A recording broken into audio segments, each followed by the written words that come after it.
Previously on the Game On podcast.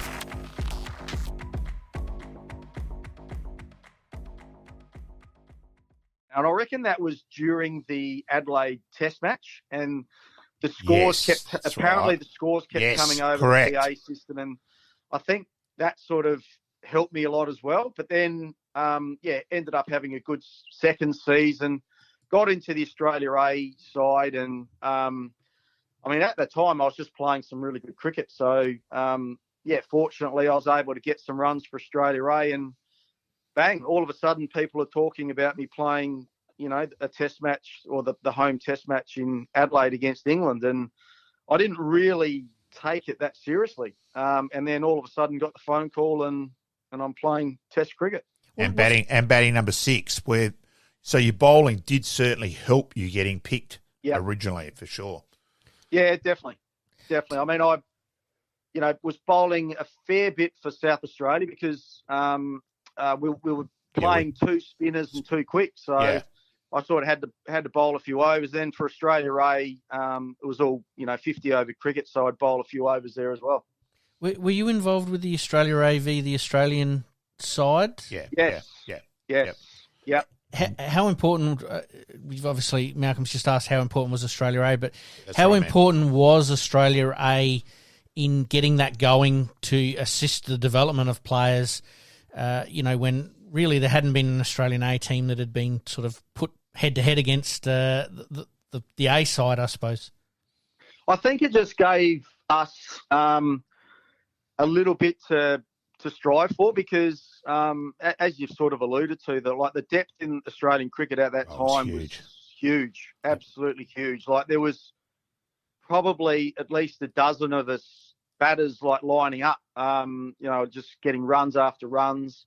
I could go through lots of names. But, Hayden Law, it was crazy Lehman, how strong we were here, Buff, obviously, yeah. I mean, Martin Love, guys like this that were really good players. So I think it just, really gave us something to, like the Australia A team just, and then gave us some exposure at international level.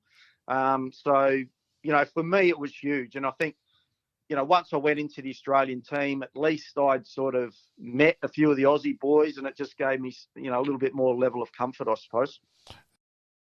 Sportscast SA presents Game On. Game On.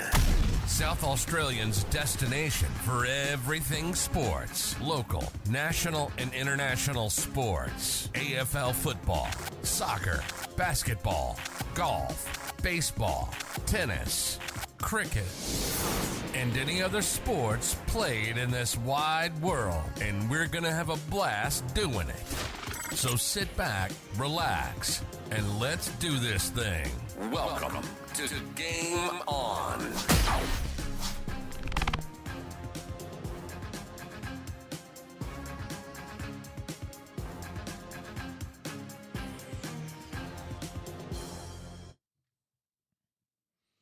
Welcome to Game On. My name's Pete, and once again, Malcolm in the studio today. And Bluey, absolutely fantastic last week, just talking about his obviously exploits in the Australia A team and getting into the Australian team, but some fun, a little bit of fun along the way there. Yeah, a bit of feedback from people there saying, it was a good interview, but they were pissing themselves laughing about Bluey's answering machine, because obviously that's reasonably well known, etc. And Taylor with Bluey was answering machine got a bit of a mirth, but yes, complimented around the traps for our interview there, mate. Absolutely. So we thank Bluey for his time in episode or part 1. Part 2 coming up a little bit later today. Let's get into Around the Grounds.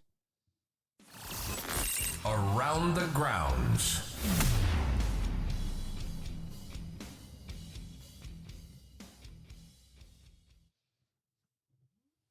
All right, mate, today getting in Around the Grounds, we're going to talk the SANFL, SANFLW in the cricket, but first we'll start off with Adelaide, mate. I'll let you go first. What can you say? The Crows' dilemma is hitting fever pitch. Yeah, look, I just think it's shown that the bottom end of their list is nowhere near good enough. Blunders with drafting, but also lack of development. Like Chase Jones was a top-level draft choice in McHenry, and yet really neither of them have improved. There's just been the odd sign here and there, and both seem to have plateaued a bit where, remembering, both got picked before Zach Butters. Yep. You need at least one of them to go through to be a really, really good player, not run-of-the-mill. So you've got that poor drafting and poor development as well. And probably poor drafting is a bit unfair because you're watching the kids, and don't dare think all the clubs have pretty much the same league. It's very similar. And you watch a kid at 18's level and all that. I will go back to any kid I've umpired at, probably the most skills was Aaron Fiora, and yet he never really progressed. He played some AFL footy for both Richmond and St Kilda, but never went on from being that unbelievable junior where I went, yes, I would have picked him that as well. But does that get into environment, as in which clubs have got the right environment? Because I did have on sort of my hot topics or list today that Geelong and Sydney seem to be the two best clubs as far as best practice goes in supporting their players and progressing them, either fast-tracking them or progressing them as they need to be progressed. And I also think Collingwood this year, the amount of injuries Collingwood had has been way worse than Adelaide. Yep. And but they've still every game having a crack. You know what you're going to get. The system, the effort doesn't vary. Where with Adelaide, because their bottom end isn't good enough, they just fall away. Yep. And I think realistically, unless Adelaide miraculously get two or three very, very good players in trade time, yes, they're down. They're going to be down for a fair while. Yep. Well, we did pull no punches last week. Saying that we do believe that they're probably at this stage a bottom four side. Yeah, exactly.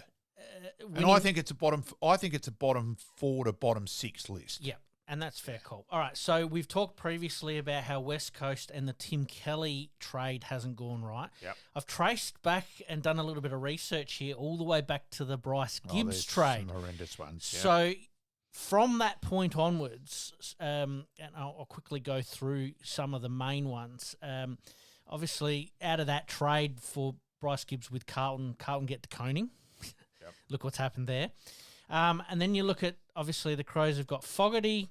Looking at some of their first-round draft picks, you've got Gallucci, Fogarty, Chase Jones, Ned McHenry, Fisher Maxey, Riley Thilthorpe, Luke Pedler, Josh Rochelle, Michael Lanny, and Dan Curtin. Now, all right, we know the Maxey one, scratch that one straight away, didn't work. But when you're taking, and Gallucci a little bit as well, but Fogarty hasn't gone on like we'd wanted, and neither has Chase Jones. It's funny on the not funny as in hilarious, but in terms of Gallucci, that wasn't the recruiters. If the recruiting staff had got their way on that, that's Tim English. Mm-hmm. Now you have Tim English in that Adelaide side, an actual ruckman, compared to what they've got. That changes them up dramatically. Yep.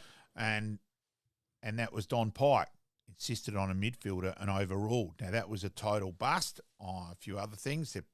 And that off the ground, they're in that selection as well. If you stuff up a draft choice like that, have a look at the ramifications there. Mm-hmm. Now, and I'll go right back, how football's different. If James Fantasia had got his way as head of recruiting at Adelaide, they would have ended up with Kane Corns and Sean Burgoyne. Now, how much does that change footy history? Yep. So it's incredible. It is a fine line. I sort of had known about that, and we've obviously talked about it, and it's been around the traps for a little while. Yep. But I did find an article that dates back to 2020 where Mark Bickley and Malcolm Blight both call for a revision, obviously, because they were going through the rebuild. Yep. A revision, and whether Reid and Ogilvy are the correct choices to be in that place there. 4 years later, we're right back to square one again. Yeah. That's the danger now of, do they go back to the draft? Because you're not going to be attracting good players. And in the last week or so, we lost McCluggage, who's off the list, and Hayward is now off the list. And Tasmania to come in. Correct. So, it's a huge worry. Yeah. Unbelievable. Just a couple of names I want to throw at you that would have changed things. And again, going back to that article where Kane Corns and Burgoyne would have been in it. But let's just say that Dangerfield, Davis, Gunston, Tippett, Lever, Cameron and Mitch McGovern were all on Adelaide's list. Now, all right, people move on for various reasons. I totally get that. Totally understand that. But you've got to look at your club as best practices. That club is not providing best practice when it comes to not only retaining talented players, but developing players as well. And huge questions are now going to be asked. Oh, it has to be. You can't lose that many and that much class. This is what I'm saying. Over If the something's time. not right. Yeah. Look, there are a couple there. I've got, knowing the full story, got no problem at all with that. And they had no gripes with Adelaide. But there's a couple there who did have massive gripes with Adelaide. Yep. And so they. I mean, you can they've put lost Duday onto that list as Yeah. well. But you're right. When you're losing class like that, I mean, think about how strong huge. Adelaide actually would have been if they were able to retain that. Again, totally get that players go home for, family reasons and want to move for different reasons. But there are some reasons that just don't make sense, and they would have been a lot better side. Purely keep Dangerfield. There's probably at least one more cup in the cabinet. Yep. Yeah. All right, let's stick with Adelaide. Let's sort of be positive, but also we still need to talk about some of the big topics there. The Crows headquarters finally get the go-ahead, but today we've just heard that with the the unions might sort of halt that process a little bit, but at least it's one further step closer than we were at this time last week. It's annoying that having worked in that spec area sort of things, that dickheads like that, how much trouble they cause and how much respect unions lose. Despite the fact that a lot of unions are doing the right thing and are very important, but you get one bad apple like that, and how much trouble that causes for everyone else. It's going to be interesting to see how that plays out. I know Adelaide are probably not quite ready to break ground yet, and this is only just broken, obviously, in the last don't few worry, hours, they're ready to break ground. Yes. Oh, yeah. But I'm saying in the timeline of things, they're probably not quite ready there yet, but they would like to as soon as possible, so totally understand that. Let's go back to on the field a little bit. Players not really knowing what's going on. I know the Rochelle interview was blown out of proportion, and he's come out and said, look, they've only taken certain excerpt from that, and he was talking about this week. But it does look a little bit like that on the ground, that some players are not 100% sure as to what their role is and how they should be playing it. Oh, look, there was no doubt last week with the injuries they've got that they were threadbare up in the forward line. And, Burgess isn't good enough. Now, that's an interesting in terms of not consistent as well, or a trade. Yeah, not consistent enough. The gap between his good and his bad is enormous. Ball ace plays up forward because Gallant, unfortunately, a time where they would have given Gallant a chance, he's been injured as well. Cook got injured. There really wasn't that much left. You looked at that Adelaide forward line before the game, and I thought, it's threadbare. I can't see them kicking a winning score. Were you surprised that Boyle started up forward? I thought he presented well. Yeah, not really, because he did play a bit there as a kid and that as well. So I didn't find that super surprising. I just think it showed where they were at. That they didn't really have that many options. Were you surprised that Richmond ended up getting the job done against Adelaide? Because I thought Adelaide had enough to just get over the line, but the three big inclusions for Richmond probably just changed that narrative a little bit. But I think Strawn getting injured, and so all of a sudden Nankervis is rucking, whatever, and that made it a bit farcical, And I thought it was well and truly overdue a time that Strawn got a decent look, but he jags a groin. Now, it does seem weird that he jagged a groin, and yet they're saying that he'll be available this week. That doesn't add up. So, I don't get that. Is that a case of that they were maybe thinking giving him 3 or 4 weeks just to sort of give him the AFL exposure? Because he looked gassed at quarter time, but because he's been on the AFL list for so long and not played any games, you can't expect anything different. And then the annoying part is, Ruck's my big bear as a Crow supporter. Absolutely. So, I would like to give him a decent opportunity. Why didn't they put Burgess in ruck and leave Nankervis down back? Yeah, that's a head scratcher for me. Yeah, I agree with you. I can't work that out either. But anyway, Anyway, all right, let's stick with Adelaide. I thought some positives from the game was Billy Dowling finally getting his opportunity. Yeah, but play him on ball, for goodness sake. That's what he's played all his career, all his juniors. Gun on baller. With what they've got, play him there. Goes back to my point a couple of weeks ago that we talked about in that put a midfield together for 3 or 4 weeks. Let him go. Yeah. Just let it go, because whilst you keep turning around and saying we're mathematically a chance to make that bullshit. I get you want to be positive, and I get you want to give as much opportunity to your supporters to throw some support behind you. But I think they're smart enough to know that putting a group together for a couple of weeks and just letting him go, and that is the plan, well, then tell them that's what the plan is. Yeah, it's got me. All right, mate, I've got some audio I want to play for you, and then let's move on from here. I don't rate the decision makers that are now having to make judgment on this decision, where we are now, moving forward with the list. And you know who I'm talking about. Your football director, Mark Rasciuto. Now, people say I've been into him for years. Yeah, because this was always coming. This tsunami of response of where we are. Justin Reid, the list management team, that list management group has to 100% go in the Bunsen burner. I know what's going to happen. We're going to have a review. Tim Silvers will stand up. We're going to have a review. An internal one, an external one, doesn't matter. It might be a combination of both. And I know what will happen. They'll throw an assistant under the bridge. They'll say the development's not right. And the same key people that I've been in onto for a number of years will still remain in those chairs. And I think that's the frustration that a lot of the Crows fans have. On the trains, the buses, the trams now. Not enough people say it. It's a boys' club. I thought Tim Silvers would come in here with a silver bullet. But it's the Stockholm syndrome. Google if you don't know what it is. You become them. You become the same as the captor.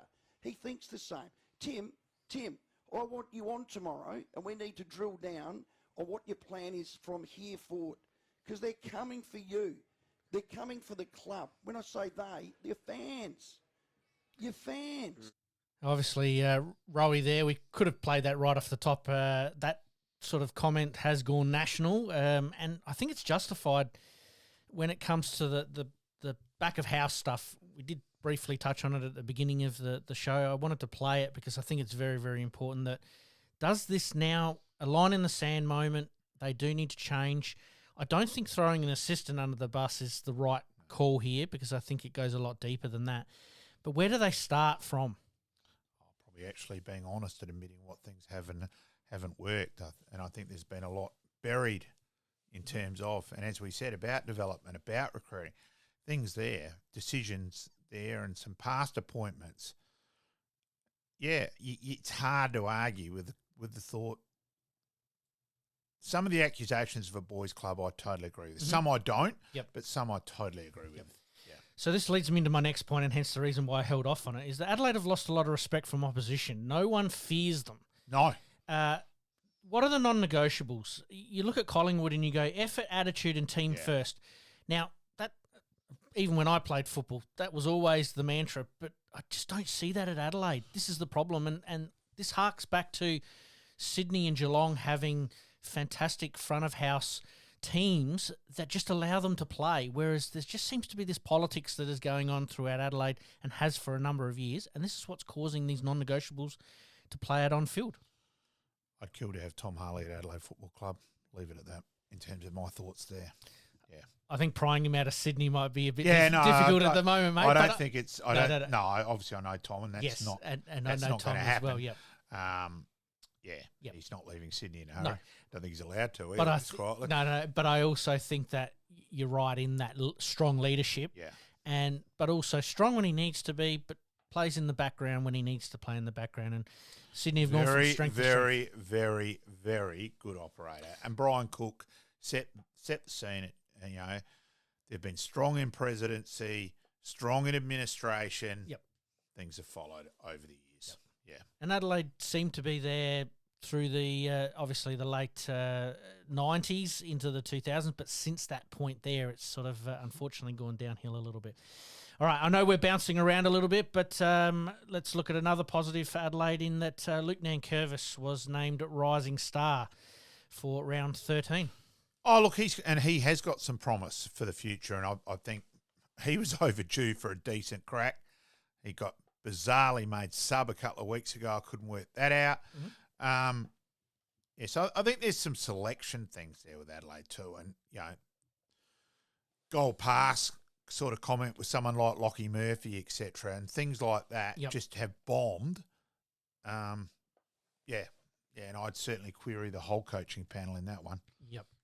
Obviously, again, just going back to the recruiting a little bit there, Michael Annie, Rochelle and Curtin are probably the last three that are on those lists as far as top selections.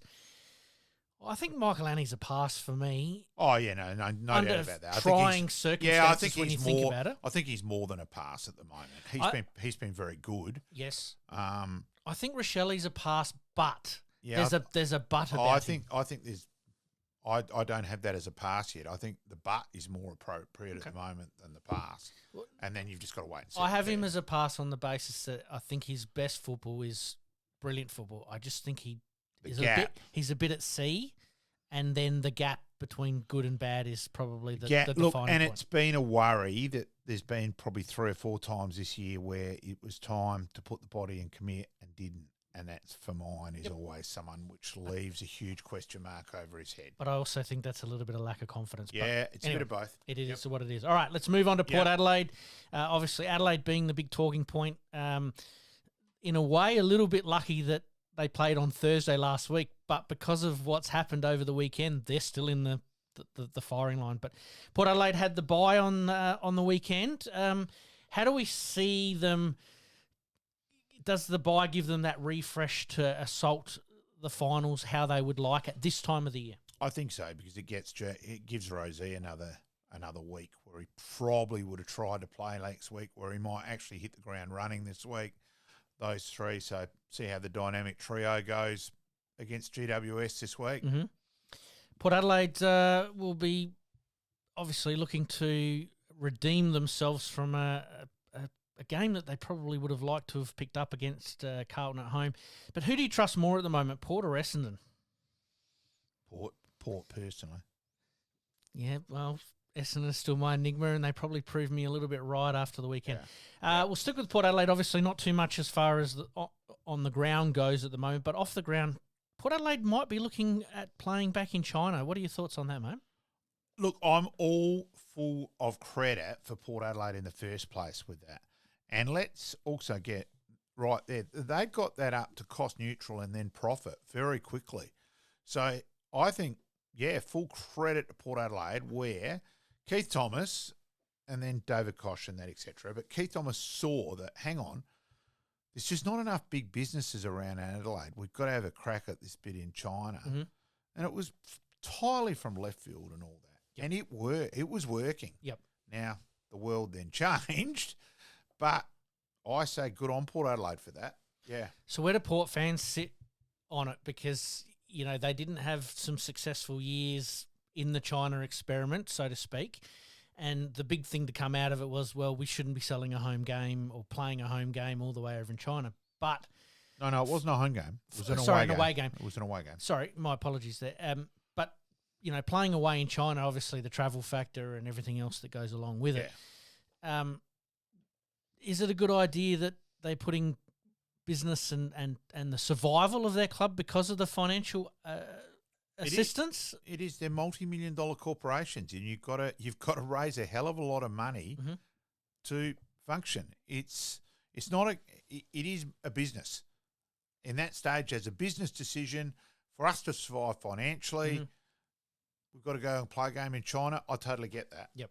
So then that leads me into my point that everyone would love Nord to be in the AFL, but there's your point in case in point, that there's not enough big business to support a third team. So it does make it mute as far as that goes. Yeah, I think so. If the world changes in a big, big way and all of a sudden money becomes available and free, which is never going to happen, it changes things a little bit. I think it's pie in the sky stuff. Yeah, absolutely. All right, let's stick with the AFL. We'll obviously talk a little bit more Port Adelaide next week, but the Brisbane Lions getting up over the Bulldogs? Yeah, just a bit too good, really. They've got a good record against the Bulldogs lately, we mucked around. A couple of the boys, the Matheson boys, are huge Brisbane fans. Mm-hmm. We mucked around, said they did very well to be at the game and jump the fence and umpire because Brisbane got a crook old run in the first half, so it was a bit of fun there.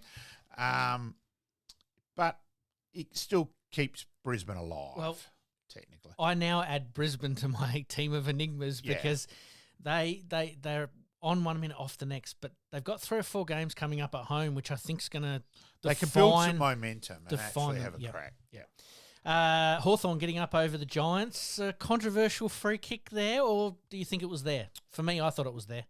Look, it's controversial. I can see why the umpire paid it. Now, I thought it was fine still, but I do see you can argue that it was late.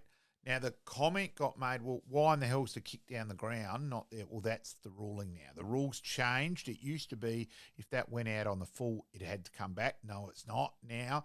The greater penalty applies, so it was down closer to goal. Yep. So that was a correct decision. Yep.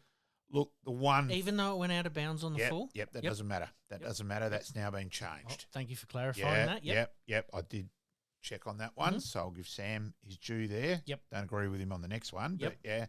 Look, for me, one of the worst decisions I've ever seen was the AO holding the ball. Well, we'll move on to that one. The Eagles, unfortunately, succumbing to North Melbourne, and I did have it in my hot topics, but we'll talk about it now. North Melbourne finally get their first win of the season at round 13. Dumbfounded to hear Ray Chamberlain today on radio, and Ray Chamberlain agree that there was massive doubt whether he dragged it under. Mm-hmm. He then said, that didn't matter on this side of things. I actually heard the same thing, yep. And I nearly had a prang. I'm going, bullshit, of course it matters. And for mine, that shows where umpiring's at with a real confusion, a lack of footy nous, a lack of having played the game. Now, Ray to say that's their instructions. Well, the instructions are chronically wrong. Mm-hmm. You're penalising a guy there who had the ball for a split second. Mm-hmm. He didn't pull it back under. He took possession. Yep.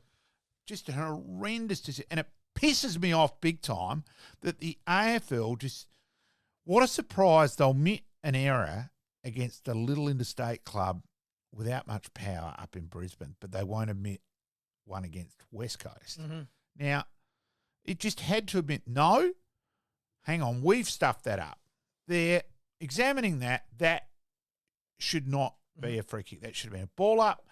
And to say for the thing, was it a thing where a necessity for the umpire to pay it? No, of course there wasn't. Yep. If the umpire balls that up, calls for a ball up, no one questions that. It needs more common sense. Let's get the writing, split it down to common sense, not that bullshit of paying that. It was horrendous. Yeah. Let's rewind that a little bit. Do you think the West Coast player was a little bit surprised he didn't give away the free kick? Because he sort of almost got up on his knees, took possession of the ball, expecting the whistle to be blown for the going back high contact. You know, it was a split-second thing. Yeah. You know what I mean? It's a hard thing. But to get pinged for holding the ball for being on your knees, he didn't drag it. You're right. He took possession to give the ball off. It's not like he grabbed it and held onto it. He was looking to give it off and then get set upon. So horrendous. Totally agree with you. Absolutely horrendous. Totally agree with you. The Suns a little bit unlucky against St Kilda. Another umpiring decision that was a little bit ticky touchwood. Yeah, it was. Look, St Kilda were running the ball forward. Who's to say that they wouldn't have gone there anyway? But it was a poor decision. They were both holding each other. Again, a lack of footy now. So I know I went through, of the 32 who were on the panel, 4 had played adult football about 4 years ago. Now, I guarantee that hasn't changed much. Mm-hmm. So not only the positioning where they're being instructed wrong, it does come out with just the lack of having played footy. Someone with a bit of footy nous there is calling that play on. Yep. And it was just really poor again. So it was like a game of chess too. And I blame there that Gold Coast just had to take the game on more. Now, it's Ross Lyon to flood. Well, just take it on and go quickly. Try and put them under pressure. Both teams were too cute. Yep. Yeah, it was. It was an interesting game for me, and then obviously both coaches come out and go, well, it was the ugliest game ever, and et cetera, so it made it hard. Sydney starting off a little bit slowly against Geelong, but boy, oh boy, did they finish very, very strong, kicking about 10 goals after the 8-minute mark of the second quarter. Winning by 10 goals after the... Yeah, it was about 11-goal turnaround, effectively. Yep. Look, once those three, the dynamic three, go to work, and we're saying about the Port three, well, I think these three are even, especially Warner, the pace of Warner, the clean ball use of Heaney and Gordon. It's the elite leg of that three. It just slices teams open. I think they're more a team you've got to just go one-on-one more. And if you try, because teams are trying to play the zone against them. And they're just picking them off. Yeah. You just got Gordon, his kick, and Heaney's just goes through it. Yep. For mine, I'd go back the old-fashioned way against Sydney and see how that goes. Let's just rewind for 2 seconds. Talked about the umpiring and obviously the 4 umpires. We've talked about it previously. And you've just sort of said that there's only been 3 or 4 people on that panel that have played football. Adult football. Just a question without notice. Is it a case that they're recruiting athletes to keep up with the pace of the game? I just think there's not, because umpiring is sort of so poorly regarded. It's you're sort of a leper. If you're going to, as a maggot, as an experienced umpire, it's almost like you're different. That you umpire, you're weird, and I think that then impacts it. So people finish their playing career aren't really encouraged enough. There's been a couple fast tracked out of it, but I don't think it's done enough. And so is that poor planning by the AFL 10 years ago? Yeah, I think umpiring a bit in general it is, but I'm buggered how you change the perception. Yep. But yeah, because it is. You're considered like you're weird that you umpire. Yep. Sorry, I just thought I'd chuck that in. I did actually have that, and I was going to hold off on it, but you brought it up perfectly. And then probably the 2 bigger games for the round was Essendon v Carlton, with Carlton getting up by 26 points there. Yeah, I just thought they looked too good, really, all game. Well, they smashed Essendon early, and then Essendon just could not recover. Yeah. And Carlton I just thought Carlton did it on the bit, really, and just looked a class above. Yep. So that's interesting, West, and it was sort of their big test. Now, they failed that dismally. It's only one game, but that's why I think there's still, with Essendon's draw to come, there's still big questions on Essendon. Yep, and that's why I asked whether Port or Essendon, do you trust them a little bit more? Because obviously the big test was against Carlton and they didn't pass it. And then the last one was Collingwood getting up over Melbourne. Melbourne seem in complete disarray at the moment, don't they? In every shape, way, and form. Yeah, their forward line's not functioning. There doesn't seem to be the connection. And look, their list is better than that. You look at their list, and let's remember they played the best quarter and a half of football that we're ever going to see. Yep. Like that grand final. Let's remember that they were over 3 goals down halfway through, and they won by 72 points. Like it was unbelievable, and yet now they can't seem to have any connection and don't look like they're going to score whatsoever. Now, we talked about off the ground earlier on in the season. Is this a case of things catching up with them a little bit? Because we're sort of seeing it with Brisbane as well. You do wonder. That's all you can say is you wonder. But you look back over the journey and you look at the clubs that do have some off-field problems. Generally, it catches up with them at some stage. Yeah, and then you can see, hang on, Sydney at the start of the year don't play a player because of something off-field. And you thought, wow, hang on, this is pretty extreme. Yeah, but I trust Sydney's back of house or administration to be able to handle that. Well, yeah, and they seem to at the moment. Yeah, absolutely. All right, mate, we're going to take a very... Let's also remember, on the Sydney one, they're not the first footy club, and they won't be the last for that sort of thing to happen. Exactly right. All right, mate, we're going to take a very, very quick break. We're going to come back with our tips for round 14, but we're also going to talk, obviously, some pretty big AFL hot topics. You're listening to the Game On Podcast. We'll be right back after this short break.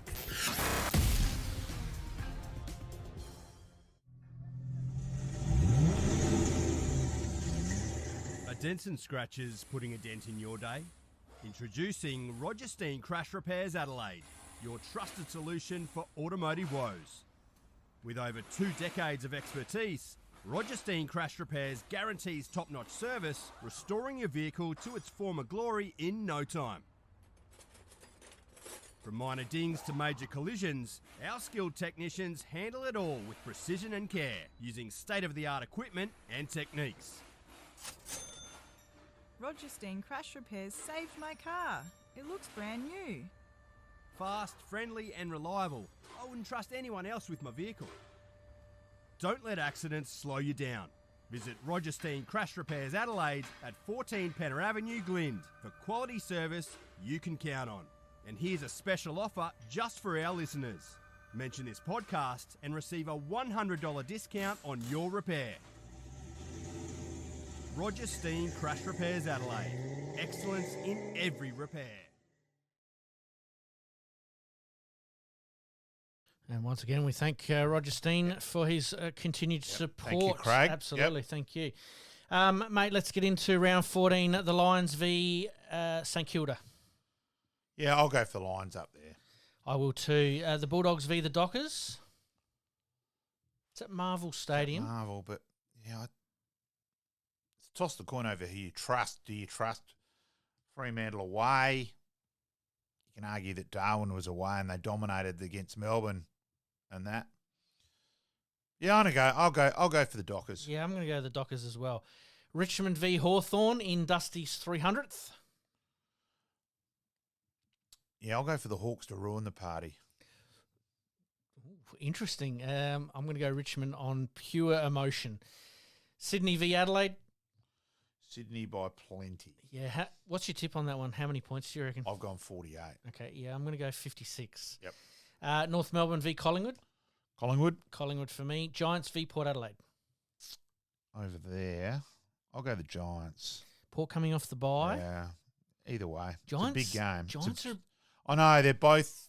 bit surly at the moment. Yeah. Dropping some games they probably shouldn't have dropped. Yeah. I reckon I might have a look at that game Sunday afternoon. Yeah, absolutely. I might be at a pub to watch that one, I reckon.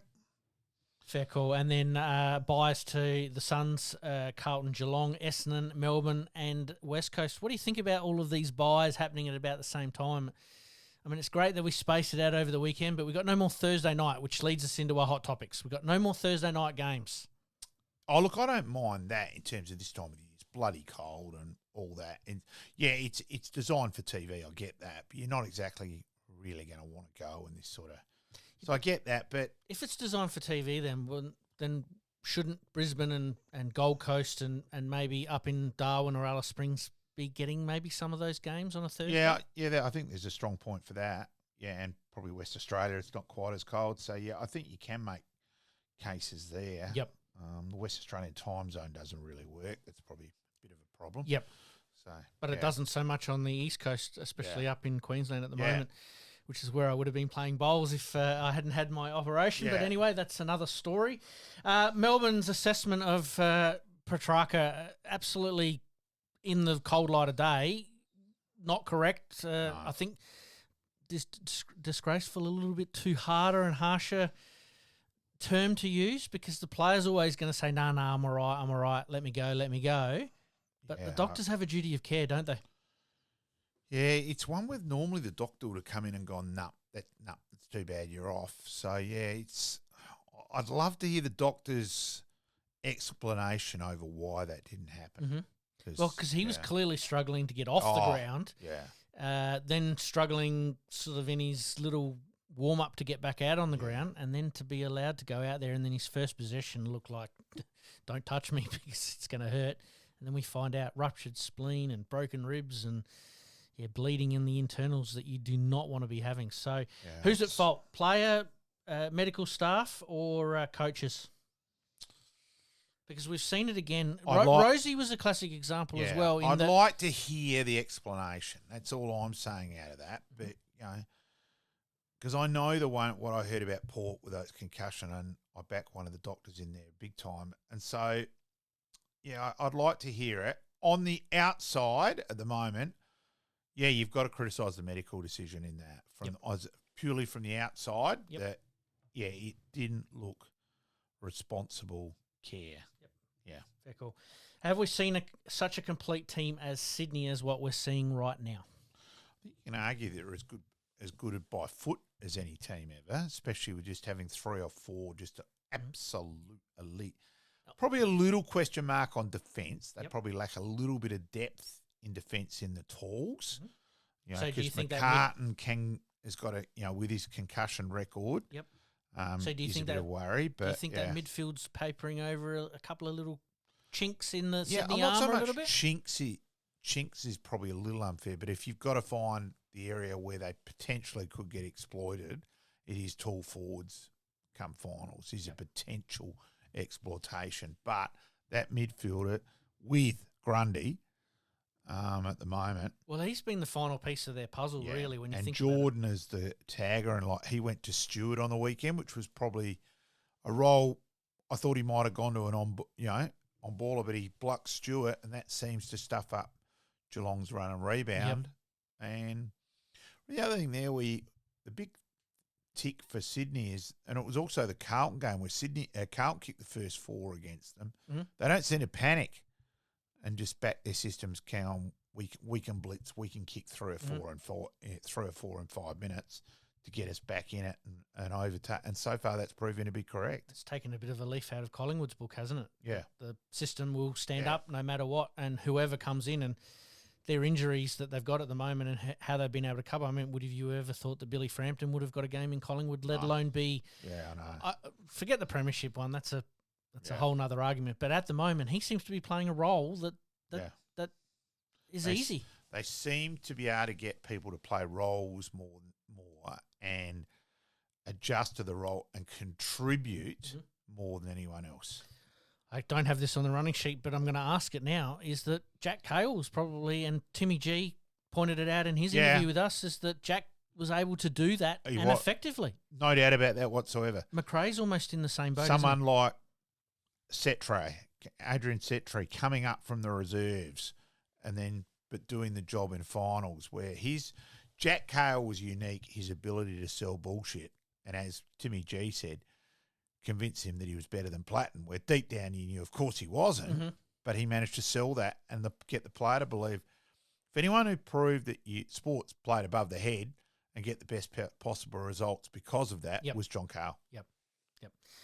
Thought I'd chuck that one in there anyway. No, it's a good point. Is tagging back in vogue? Yes. And is it because of the holding the ball decision now, or is it a case of we've tried our system against your system and whoever's got the best system will win? Or is it a case of, no, these best players cannot be let off the leash because they are going to be lethal? And also then someone like Carlton plays a couple and they're doing the job. Chincotto. I was trying to get pronunciation correct. And Hewitt, and it's working. That all of a sudden, and then Windhager for St Kilda, where Harley Reid was easily best on ground at halftime a couple of weeks ago, that St Kilda game. He blocks Harley Reid out, frustrates Harley Reid, who gives away some free kicks as well. Hang on. Some old-fashioned method might actually work. Everyone's jumped on board a bit, and all of a sudden, so Port playing Drew mainly as a tagger. Clubs, the better club, the clubs actually around the mark are doing it. Then it's becoming a trend. Now, you did mention a little bit earlier on that Sydney's weakness or chink a little bit could be that you play one-on-one. Adelaide have got nothing to lose this weekend at the end of the day. No. Do they play the run with tagging roles on those 3 players to at least break even? I mean, I'm under no illusion, and I'm sure you're in the same boat, and a lot of fans, unfortunately, would be in the same boat, that Adelaide can win, but can they at least make a contest of it to get some respectability back? Because like I've mentioned a little bit earlier, that no one fears them, no one respects them. But if they can do that against one of the best sides going around at the moment, does that help in getting them a little bit of that respect back? Why not try it? Because if they don't try it, they're going to get belted. And Sydney's skills got on top, they're lucky it's a night game, because therefore the ball's probably going to be dewy and it's going to be on the ground. So I think, because otherwise I could have seen a triple figure in terms coming out there. So I think why not try it and just go brutal and even, Well, if Matty Nix DNA is contested ball, this is I think the perfect storm for that to happen. Why not? Run with it. Dusty not doing any media. Are we surprised? Have they missed an opportunity there? not a surprise at all when Dusty that's him. Sorry about that in the background. Right. That's all right. I am waiting on another different call. That wasn't the one I was waiting on. No. Probably a little bit disappointing, but that's Dusty. You can't force anyone to do it. No. You can't make anyone speak. Yep. Now, and Richmond going, well, hang on. He's not comfortable with it. We're going to get out. We're going to get over 80,000 there anyway because it's him. Mm-hmm.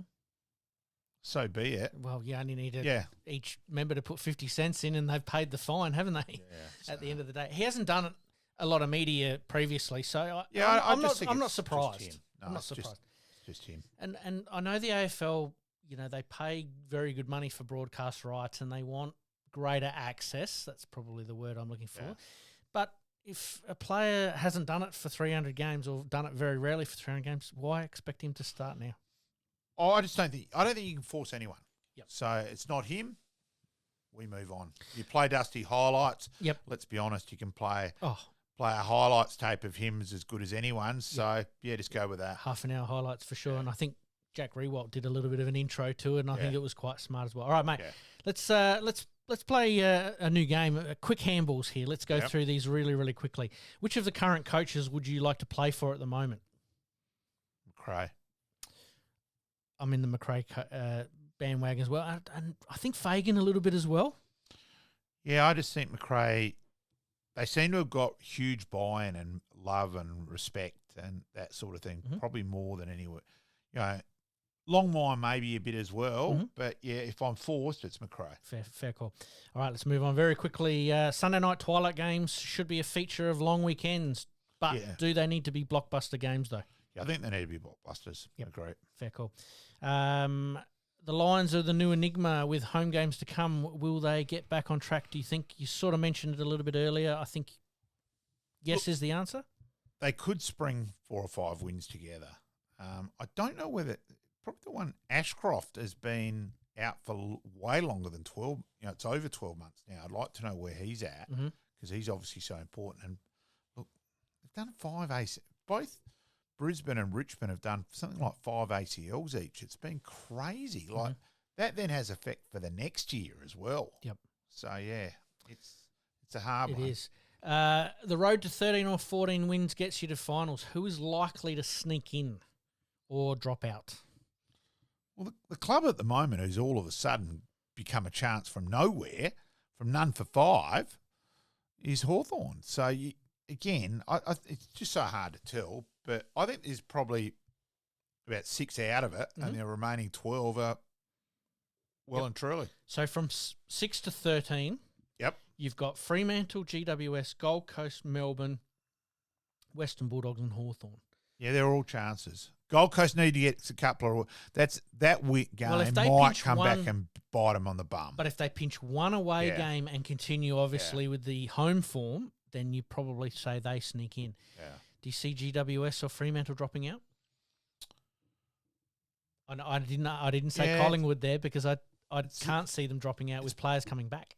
Look, there's still question marks on both those two at the moment. Now, GWS talent-wise, no, they make it, but do they have enough grunt and enough guys to charge through? Yep. And look, that game fluctuated back and forth on the weekend and it is such a fine line. So, yeah. Would we be talking Fremantle are now suddenly, because their defence is very good, suddenly, if Amos and Tracy and Jackson combine and Walters plays his part, suddenly they become, they should make it. So, yeah, it's interesting. We're going to talk next week about surprises and non-surprises for the ladder this year after we're around about the halfway mark and most teams already having their bye and all of that stuff going on. So we'll come back to that one. And then the last one for me on the AFL probably is AFL House not making decisions quick enough and direction. And you made mention of the umpiring as a classic example. And where does it go from here? Why not actually have some honesty and just come out and go, right, the 4 umpire system has not worked. We're going to go back to 3. Yep. It's been a dismal failure. We're going back to 3. Yep. The reason I put this on the agenda was that they're coming out each week basically having to justify decisions, individual decisions. There's a million decisions made in a game.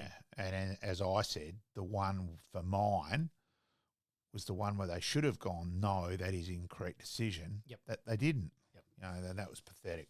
All right, mate, we're going to take a very quick break, and then we'll come back with the SANFL, SANFLW, and the cricket. You're listening to the Game On podcast. We'll be right back after this short break.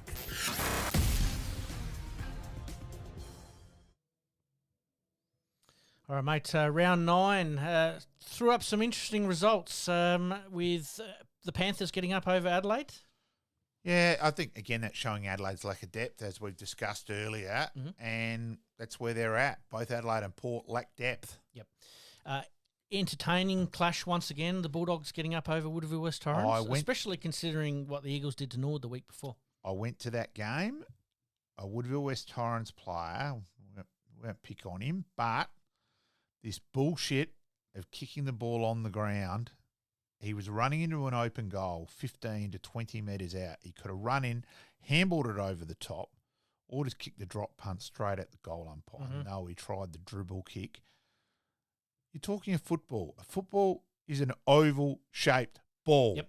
It bounces in weird ways.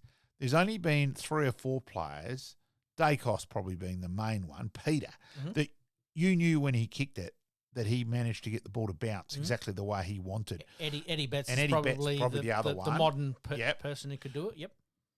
Don't try and imitate it, though. Play the percentage, kick the frickin' drop punt, and he twice. So he's missed one. He's then got a set shot 30 to 35 metres out. Go back and just kick the drop punt. Yep. Don't make something more complicated than what it needs to be. Is. All right, and then the King's Monday birthday with reported around about 7,000 approximately attending SANFL games, maybe inflated a little bit. Yeah. Bit of gravy on it, but look, full credit to Sturt Yep. in terms of the whole setup, Yep. the food and wine bit. Look, Yep. great promotion, full credit. Now, I think there was a fair bit of mayo on that. But either way, it was a great crowd. Yep, absolutely. And Sturt really did get the job done against Nord. it was a seesawing game. Both Sturt did look the better team the majority of the game. Nord missed some set shots, though, which they could have put a bit more scoreboard pressure on Sturt in the first quarter. The old you miss goes down. They give away a free kick 1 second before quarter time. Bit of doubt on the goal there. My understanding is that the rule now is you can go back and move the snap direction angle, around, yep. provided you don't move off what the line would have been. Right. So I know we're here, but off a straight line. So starting out there, my understanding is now, okay, I admit I've left 2 messages so far trying to sort it out. To clarify the exact wording, and I haven't got hold of one of the league umpires yet. Yep. That's sort of my understanding. Look, Nord were also a bit unlucky in the last quarter. Look, I actually looked straight away. I actually, at the time, agreed with the umpire's decision where he called a ball up. I thought, the Sturt guy had a bit of a grab of that as well. From behind, I could see exactly why he bought it. And I looked, and he was actually in the correct spot. Watching it again on replay, no, it should have been paid as a mark 2 colour. It was an error, but I understand why he paid it. Yep. And that. So that was one of those things. But that then would have made it 7 points the difference in the last quarter. Game still well and truly on. So, yeah. But Sturt looked the better team. Nord probably lost a couple on ballers. They're in grunt in losing Cootie and O'Neill, and then Ling's lost their class on the outside with Lingman's suspension. Yep. Nord are probably one small short. I think that's probably showed in the last couple of weeks that they lack a small crumbing half forward.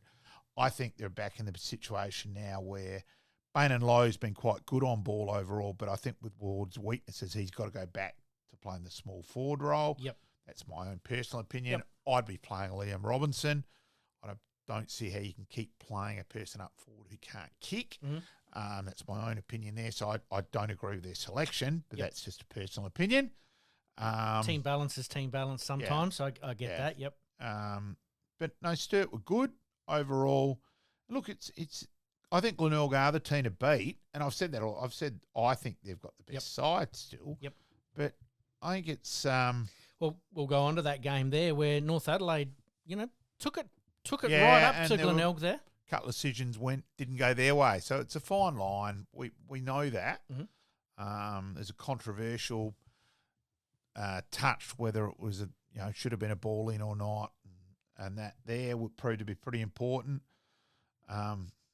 So yeah, the Roosters were probably that's one of the Roosters' better performances for the year. Valiant in defeat. Yeah, and if they bring that effort all the time, they would have won a couple more. Mhm. They blew a game against West Adelaide where their effort was queried. So, and at least there with Nord, we weren't good enough, but it wasn't through a case of lack of grunt and lack of having a crack. Yep. Opposition got on top and being at home as well. So Yeah, I thought at times we didn't take the game on enough. I thought we were a bit stop-start and should have moved and taken a bit more risks. Yep. So, yeah. These things work themselves out over the course of the season. All right, let's move Yep. on to round 10. A bit of a split round here. Yep. A couple of buys thrown in there, but Centrals v the Panthers.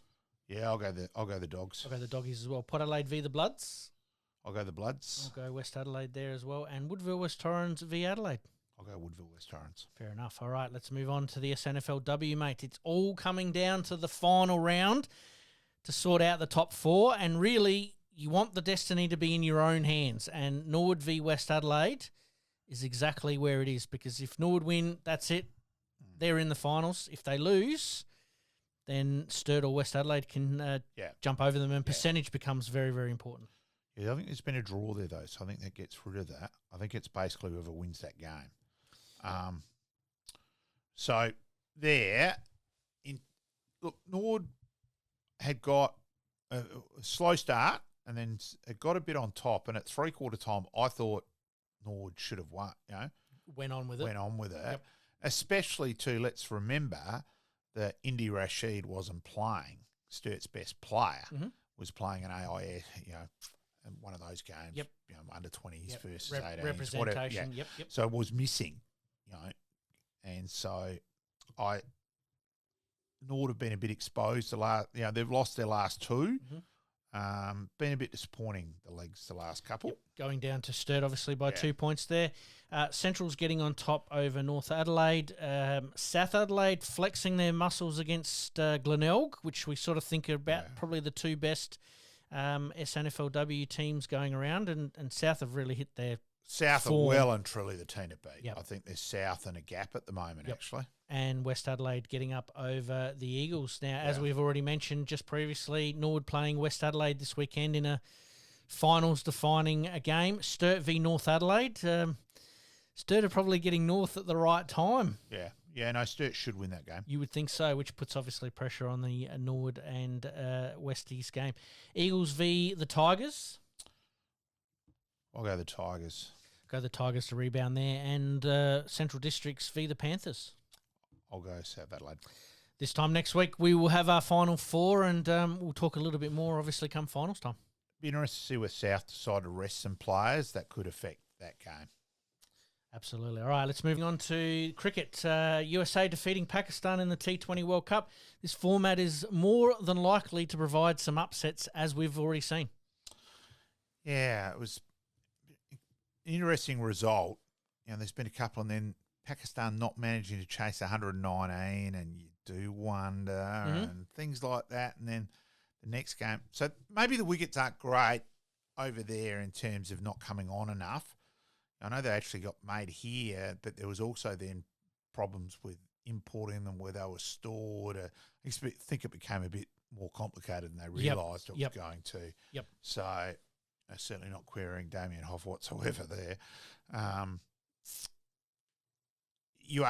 it is 2020. It is that format that you really only need a player to come off, and makes a big difference. Now I know you've got some. You want to talk about the T20 World Cup? The floor is yours, mate. I want to thank Chris Brown, one of our loyal listeners, who and by the way, thank you for the feedback. We're always open to feedback. Yes. So contacted me last night, and I admit, I was only aware of part of it. You and me are in the same boat here. So I'm going to read this out from Chris. mistakenly believed that where teams finished in their group determined they went for the Super 8s phase, but not so. It's all based on team seedings allocated pre-tournament. The seeding system being used is terrible. Australia was seeded second in its group behind England. But even Australia topped their group. The rules are that we still stay second seed. In the Super 8s, we will have to face India, who are the top seed in their group, regardless of whether India finishes first or second in their group. It's an insane system. If the two Super 8 groups were based on where teams finished in their group, then the Super 8 groups and the semi-finals would look very different to what they will, due to these fixed seedings. We complain about the compromised fixture in the AFL, but this is a World Cup. The whole fixture affair should be fairer by not prearranging the 4 groups in the first place and not having fixed seedings that stay in place for the Super 8s. There's no reward in the tournament for seeded teams performing well in the group stages. The next game, Australia-Scotland, Australia might as well play you and me. It means no different. Play the support crazy. Stuff. So if Australia beats Namibia, which they did do, yep, there's no incentive. Minutes. There's no incentive to beat Scotland. The seedings stay the same, whatever. And if Scotland takes England's spot in the Super 8s, for example, they also take England's seeding, number 1, into the Super 8s, despite likely to finish second behind Australia in Group B. It's bloody insane, which means they only face one other top seed team in their Super 8s group, South Africa. You know, it's just unbelievable. So thank you to Chris for being absolutely pointing so that out. In depth. Yep.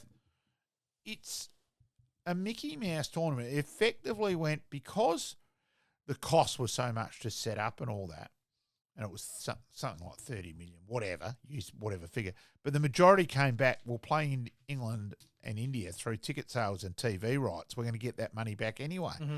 So it's all totally compromised. It makes the AFL look squeaky clean. Mm-hmm. It's unreal.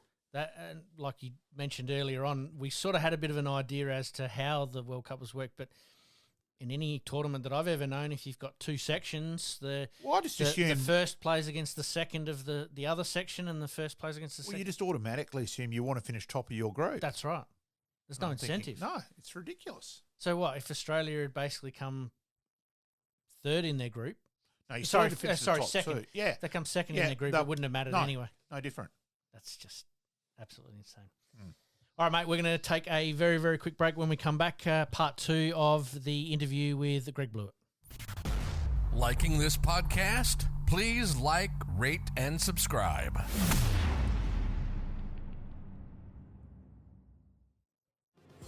Past players, past legends, past legends.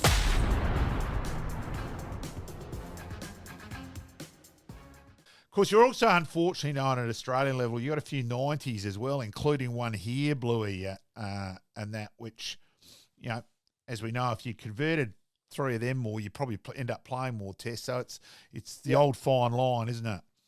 Yeah, it is. Yeah, you're right. Like one that really hurt was I got 91, I think, up in Brisbane, and it was just a shocking LBW decision. Yeah. And I was pretty confident I would have got 100 there. And then, I got the 299. So, I mean, the big thing with my test career is that, you know, I got 400s and I got 1550s. Yeah. So, you know, if I was able to convert, you know, a few more 50s into 100s, then, there's no doubt I would have played some more test match cricket. You know, you score 8 or 900s and less 50s, then that's sounding a bit better, isn't it? Like your average is a little bit better, and you're contributing to the side a little better as well. So, look, that's my doing. No one else's fault. So, at the time, I just wasn't good enough to be able to convert those 50s into 100s. So, unfortunately, that's just the way it was, and that's the reason I played 46 test matches and I didn't play maybe 60 or 70. But you were involved in a pretty golden era, I suppose, for Australian cricket with, you know, Ricky Ponting, Langer, Taylor, Hayden, and yourself coming through at that stage there. Spots must have been up for grabs. Yeah, let's not forget Darren Lehmann only played 23 test matches, you know, and we all acknowledge how good Buff was. So, and, Stuart Law played 1, Martin Love played 5, Brad Hodge played 6. So, geez, there were some good players who, it was bloody ruthless for a spot there for a fair while. Yeah, but I mean, it's a really good point, and I think that's the difference being, like I was in the end an average Test player. I wanted to be a very good Test player, or a great Test player, and I think there's a line in everyone's career where they feel comfortable in the side and they feel like it's just another game of cricket. I know it's Test match cricket, but I don't know whether you know what I mean. But no. And that's the same in Shield cricket as well. Like there's a little thing that happens where you go, right, you know what? I'm really entrenched in this side, and you're able to relax and play your best Test match cricket. I never really. I mean, I had games where I felt like that, but I never had long periods of time where I felt like that in the Australian cricket team, and that was because the depth was so good. But that's where Justin Langer, Matthew Hayden, Ricky Ponting, they're all able to sort of get through that period and then really feel part of the side and then play their best Test match cricket. And I just wasn't able to quite crack it, which was a little bit disappointing.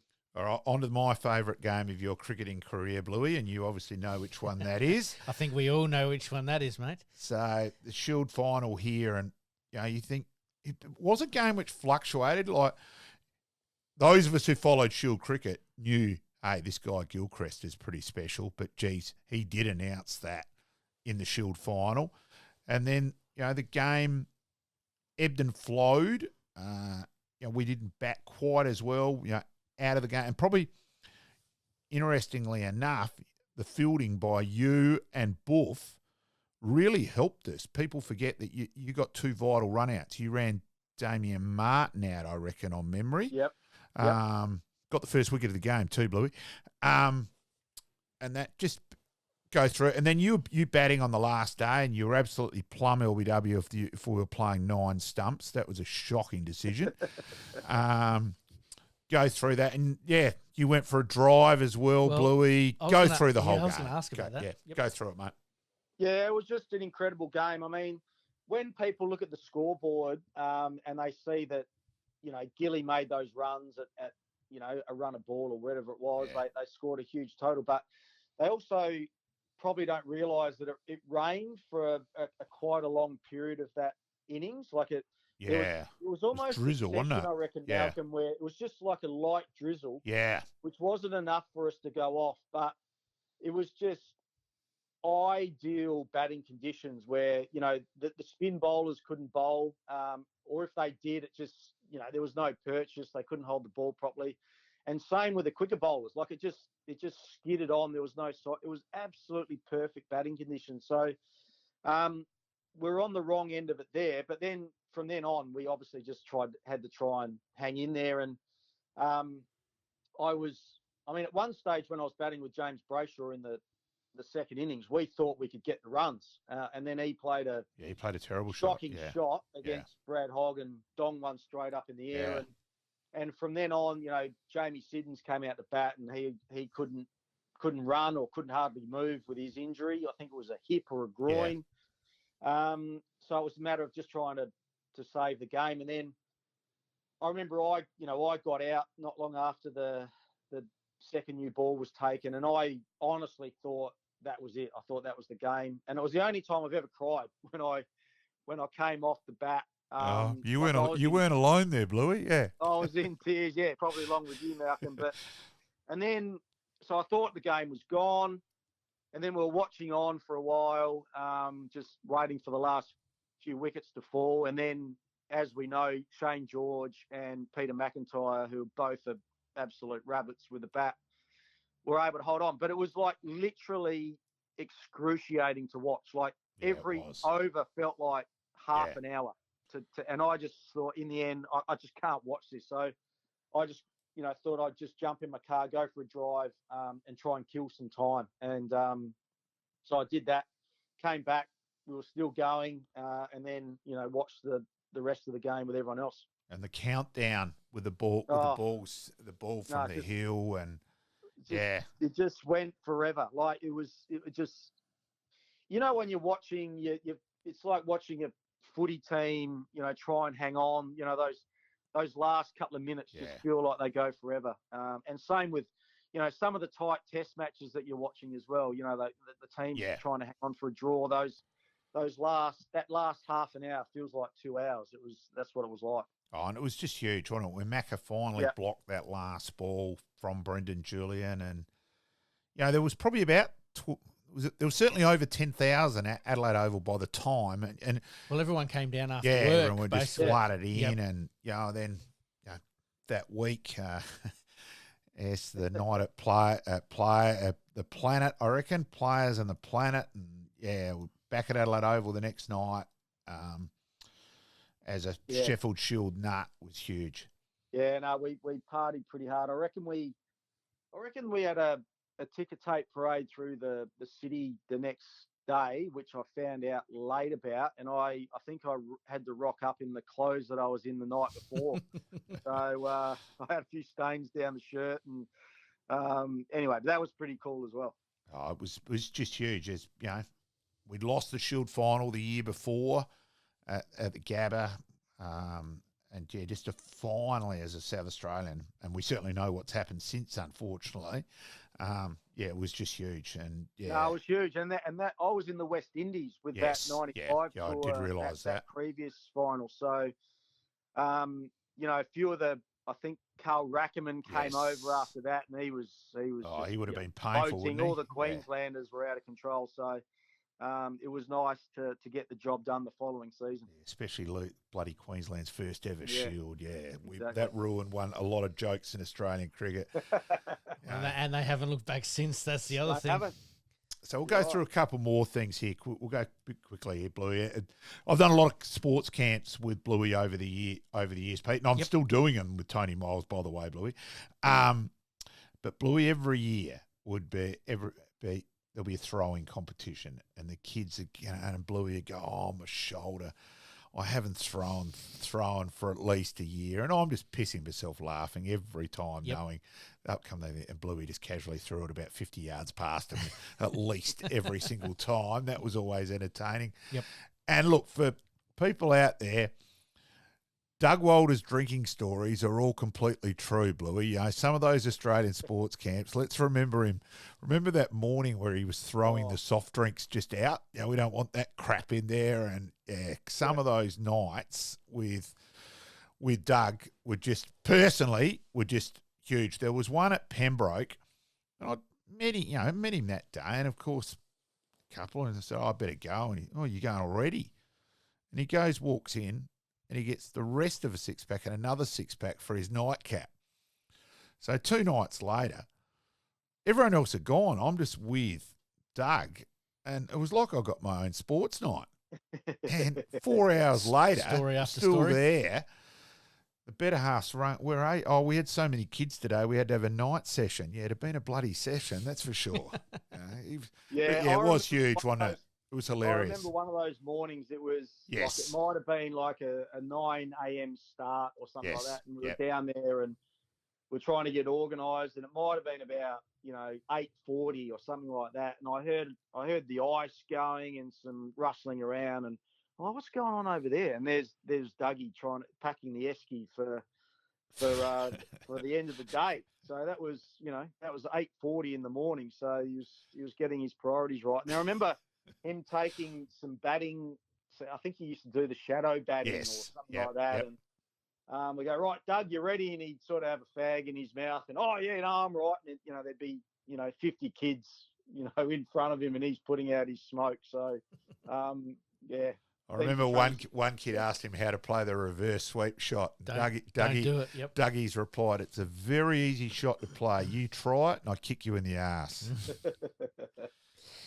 Now, mate, you obviously stuck around with a little bit of cricket coaching after your playing days. Do you want to Australian fielding coaching role too, Bluey? Go through that, mate. Yeah, delve into that a bit. There was never really an intention, to be honest. I sort of went straight from my playing days into my media career. So that was all going beautifully until Channel 10 got the rights for the Big Bash.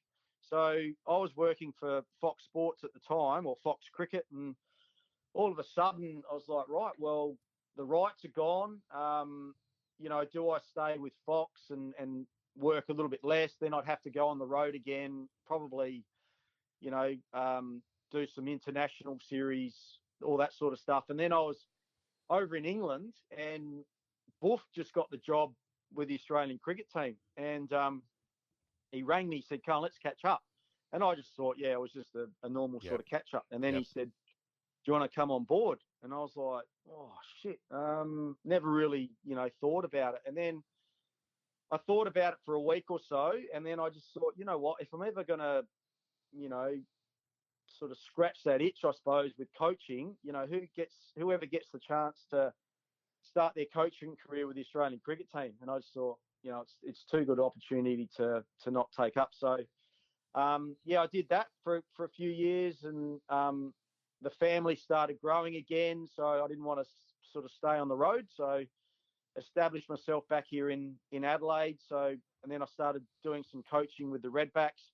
And then it sort of got to the decision where, do I want to pursue coaching? Do I want to be a head coach? And then I thought, with a young family, how many coaches, get past 4 or 5 years where they don't have to move again? And I didn't want to do that with a young family. So I sort of got back into the media. So that's how that all went. But the Australian stuff was brilliant, getting back with elite players and, experiencing World Cups and Ashes series in a different way was absolutely fantastic. I loved it. Was it more relaxed? How did it vary? What you sort of, obviously as a player, you're tense. It's personal. It's inward. How about the overall function? How did you feel? And like trying to improve Travis Head as a fielder was one role, which you spent a fair bit of time with, where he's not a natural fielder. Just go through some things there, Bluey. No, it was definitely a lot more relaxing. Not so much. I was an assistant coach, so a lot of the pressures on the head coach and the captain and that. But I quickly realised it was really fickle being the fielding coach as well. Like if you had a great game, everyone held their catches, then you were brilliant. And then as soon as a few catches went down, it was like, what are you doing? What's going on? So it was really, I found it a little bit frustrating that way. But no, I was able to really, when you're playing, obviously the nerves are there, and as a coach, you're nowhere near as nervous. I mean, the nerves are certainly there, but you're able to, enjoy it and sit back and watch the guys do their thing and be involved with it was really enjoyable. I loved it. But being back on the road was, a bit more difficult with a young family and going from country to country was challenging. Of course, there was a bit of promotion there of Sam's golf there for a while. How's your youngsters? They still into their golf as much?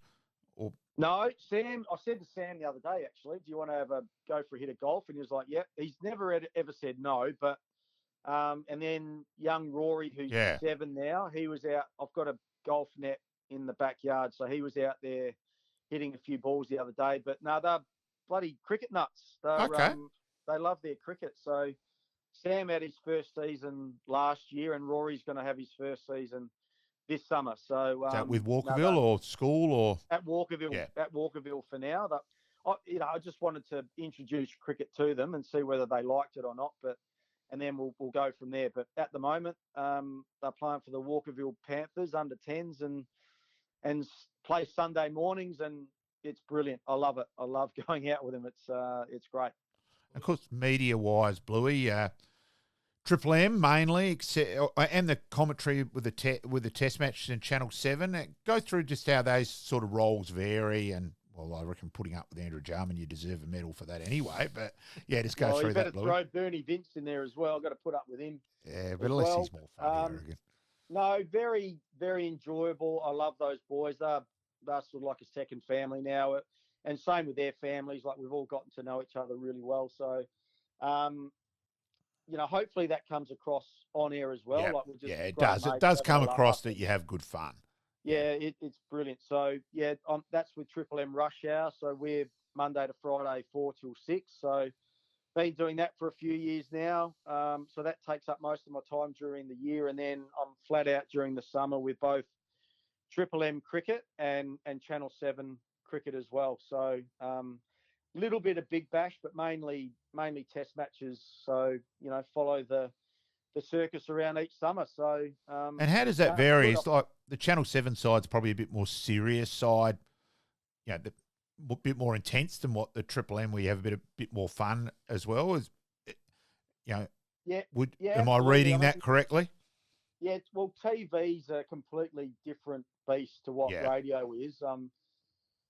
Often for people don't often know, for Channel 7, we've got to be there.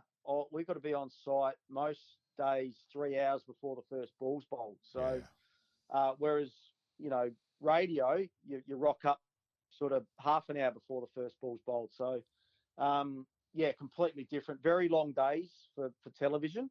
So I suppose a little bit more structured with the TV. That's the word I was after.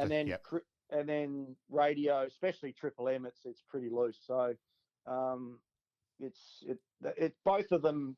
You've got to have. They're probably good for each other. Like my radio work's probably good for my television, and television's probably good for my radio. So it works out pretty well. Have you ever been with... bit like us here, mate? I wish. Ever been like on the TV side and sort of like almost forgotten, and you've been still thinking on radio wise?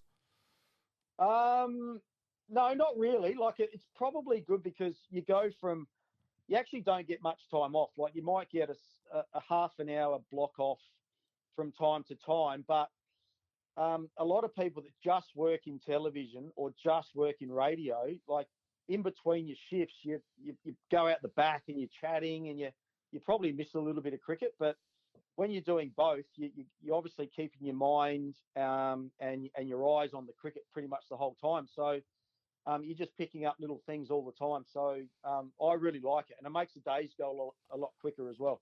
Yeah, there's once, Bluey, you're commentating on radio, test match in Melbourne, and there's a questions come up. Name the last Australian batsman who's top scored in both innings. And I'm driving, Pete. I've got my trailer on, actually very close to your place, Bluey. It was down St. Peter, driving along Stephen Terrace. And I'm trying to ring Bluey, so I finally got a spot to pull over. And because the question had gone back, and you guys were all on air, and you're going, is it Dean Jones? Is it this? Is it that? And it's going for quite a while. Being the cricket nuffy I am, I realised straight away it had been Peter Siddle who top scored both innings in a test match we got annihilated in India, I think it was. And Bluey's just read it. I've just got a message from a mate in Adelaide, and while I don't know, I know he will be correct, and it's Peter Siddle. Little did I know that there'd been bloody prize on the radio, and I didn't realise that I could have rung up and got that. But yeah, so that was a bit of fun though, Bluey. Yeah, you took too long to find a park. Yes. Yeah, well, I wasn't exactly the easiest spot at that stage. So.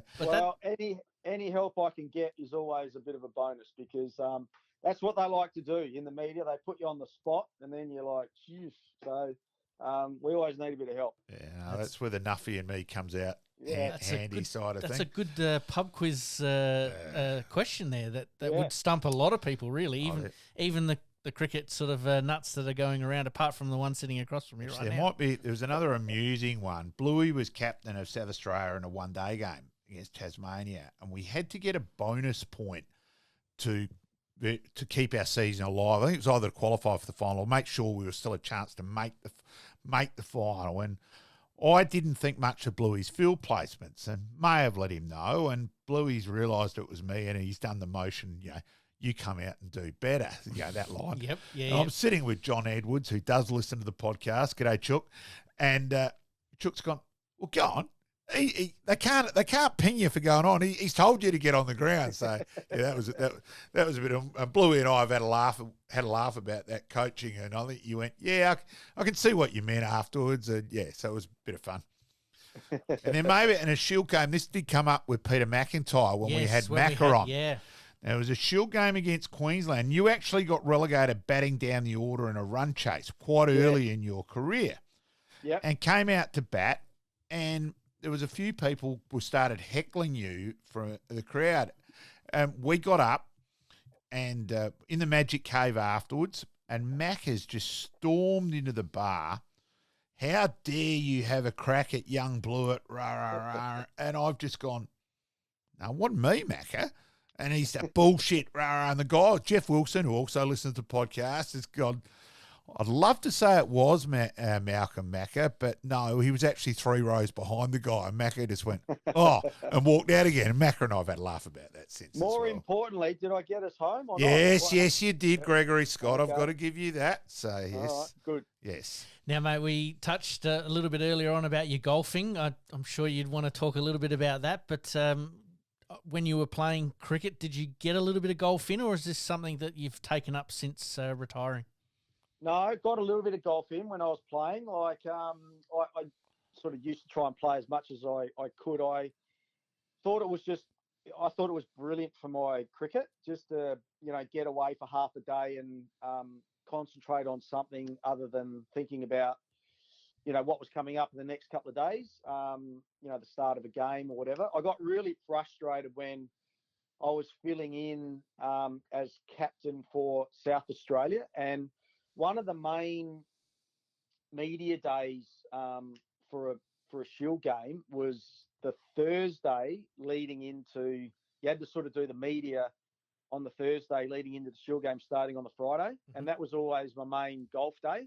So that really pissed me off that I had to cancel my golf to come in and do half an hour media. But no, I loved it. And then since I've finished playing, it's just given me something to really. And represented South Australia and played in a winning. I'm trying to remember what the golf thing's called. It's called an interstate series, but so I represented South Australia. I was thinking it was about 40 years of age at that stage, but that was great fun. But it's just given me something to, I suppose, try and us ex-sportsmen need something to.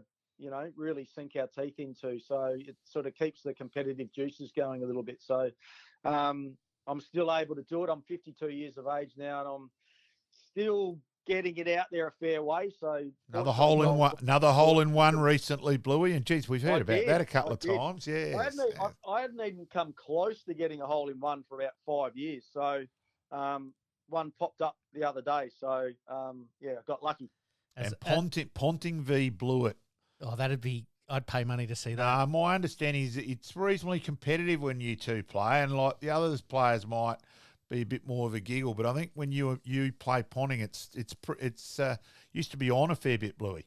Yeah, we're pretty similar. And now that we've started working together for Channel 7, we sneak a few games in here and there. So I think he got the early running, and I reckon I might have got him the last couple of times. So I'm sure this summer it'll be on again.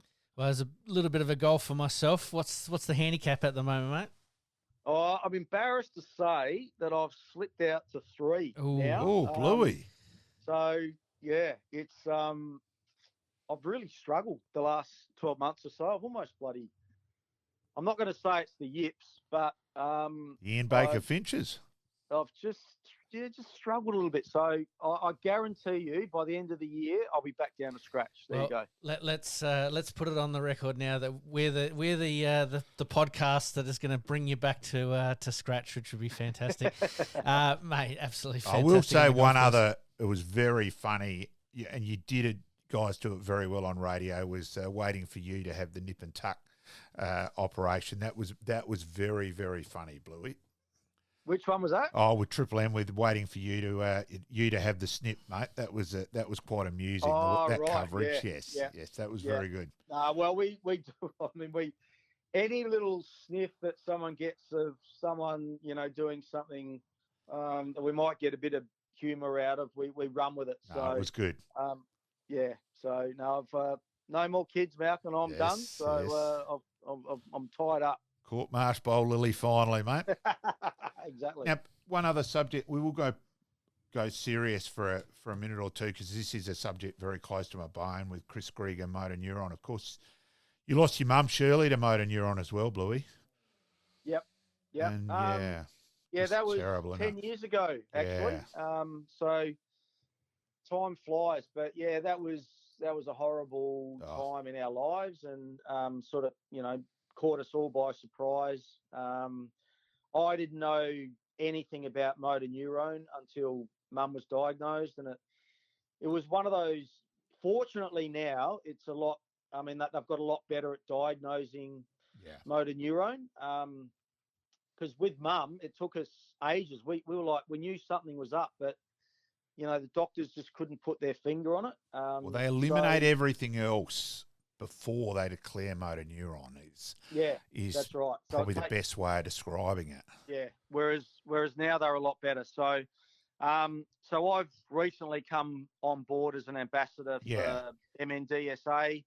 I'm doing the big freeze on Thursday night at the Adelaide Oval. That's for Fight MND. So two totally separate, different charities. But I'm doing that on Thursday. So just trying to get a lot more involved. I feel like now it was all very raw for me, Malcolm. So I feel like now I can sort of, now use some of my platforms to help out. And that's why I brought it up, Greg, because I knew you were doing that Thursday. And along so those lines as well. We did the big walk the other day, which was brilliant. 900 people down at the River Torrens and raised over $100,000. So, it was great. Yeah, that was with Griggy's daughter working there now as well. And it's that research and the money that's being raised can only be a really, really good thing. Yeah, I was trying to think Maddie's name there. Apologies. Bluey, we'll get you out of it on righto. Hardest batsman to bowl to, bowlers to bat against. Go for it, mate. Hardest batters to bowl to. I'll tell you what, Brian Lara gave me a serious touch-up, as did Tendulkar. So, both those two could bat a bit. They went all right. They're the obvious ones. The guy that I found was the hardest was Curtly Ambrose. He was played a lot of cricket against Curtly, and he was just. There was one thing to survive, but the other thing was to try and score off him. And you combine the both, and he was just relentless. Just his height and length to bowl at you, and the bounce to hit the splice. His pace was one thing. I never really struggled a lot against the pace, but the bounce was always, I think, more difficult than pace. So, he was a handful. Bluey, greatly appreciated, mate. Yep, absolutely. Thank you very much for your time. And Pete's also got to hear your answering machine now mate. So, Well, that and hopefully we inspire you to get back up to scratch on the golf course there, and good luck for the season coming up. No. All right, good on you, lads. Thanks Bluey. Greatly appreciated. Thanks, Greg. All right, see you, boys. Thanks, mate. And we thank Bluey there for his time. Obviously, part two, talking a little bit more about his involvement in coaching and his golfing, and having a bit of fun there at the end with hoping that his handicap lowers, which I'm sure he'll be on the golf course. Sacrilegious for Gregory Scott. Almost exactly right. All right, let's move on to happy days. Happy days.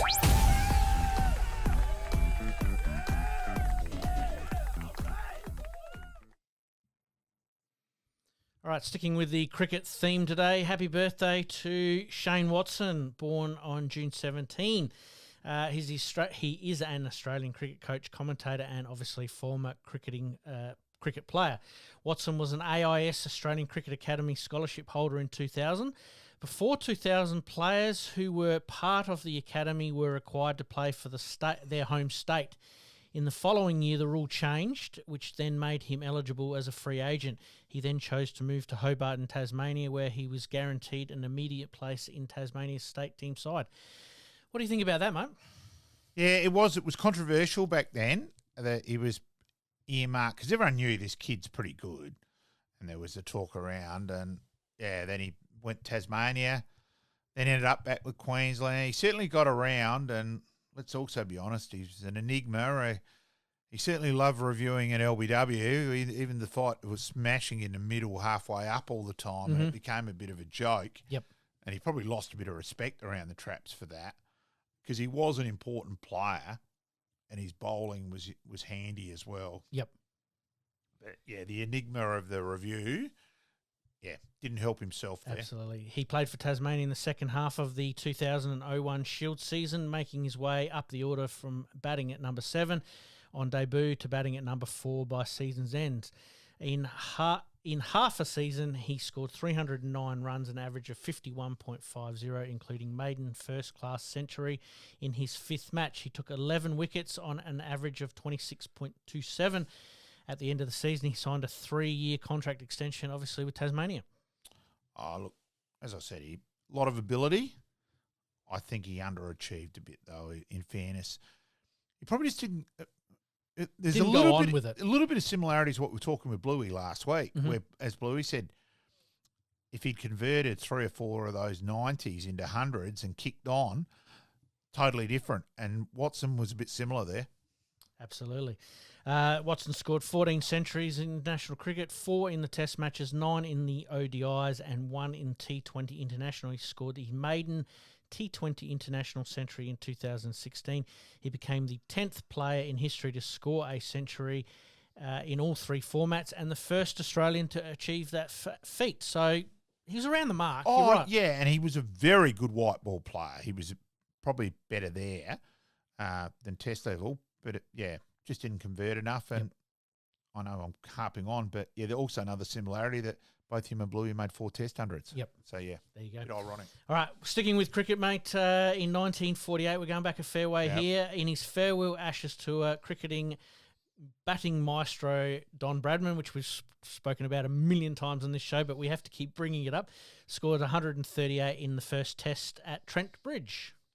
I'm sure his last Test innings will come up again at some stage too as well. Yeah, look, you can never have enough Bradman.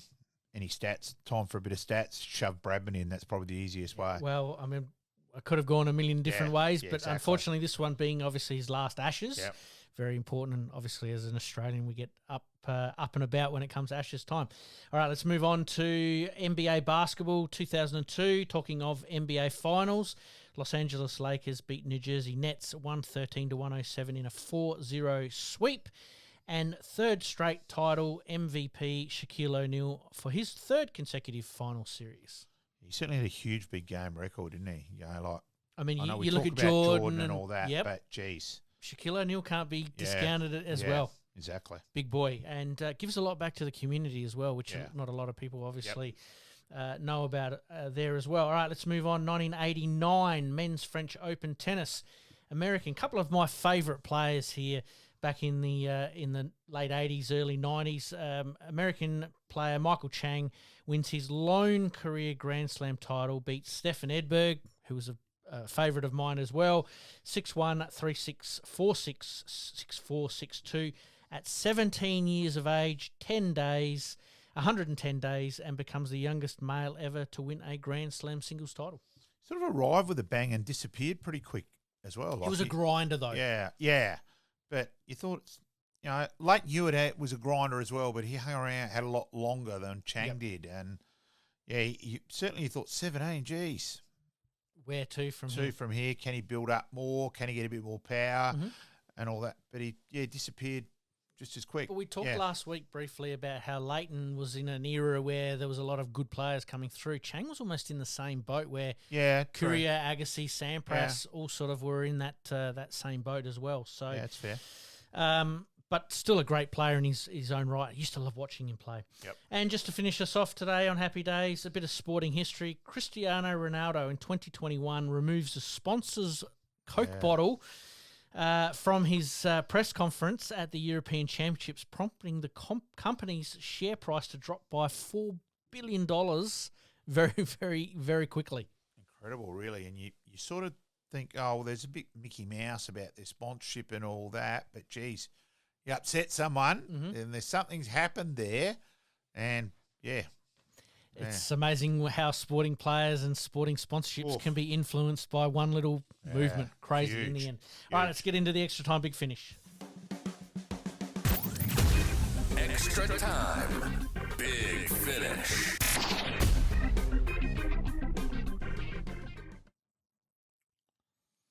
All right, let's kick off with tennis. French Open, Alcaraz crowned the new king of clay. Let me spit that out. Yep. The new king of clay. Yeah, and look, he would become the youngest ever holder of all four majors, the four Grand Slams. Yeah, in regard to that. So, yeah, pretty incredible. He could be well and truly the next big thing in tennis. Yep. Eva Swiatek obviously does it again on clay. She seems to be at the moment probably head and shoulders above when it comes to clay, and also sort of in the rankings. I know it's a little bit more open, but she seems to be the one for me. Alex de Minaur there, just unfortunately going down to Zverev, but it was a lot closer than we thought. Yeah. So certain potential, potential. I thought he made a step forward for his career overall this tournament is probably the best way Whereas to put it. the Australian Open, it felt like he took a step back with the way that he lost that. Way he fell away. Yep, totally agree. A bit of an end of an era in that the first time since 2004, that's 20 years ago when you actually really, really think about it, in the men's semi-final didn't feature Federer, Nadal or Novak Djokovic. Yeah, incredible really, isn't it? It just shows you the longevity of those three. Yep. I think there's going to be no doubt that they're going to be talking points for 20 years down the track. Yeah. But, the first time since 200004. Yeah. Unbelievable. Incredible.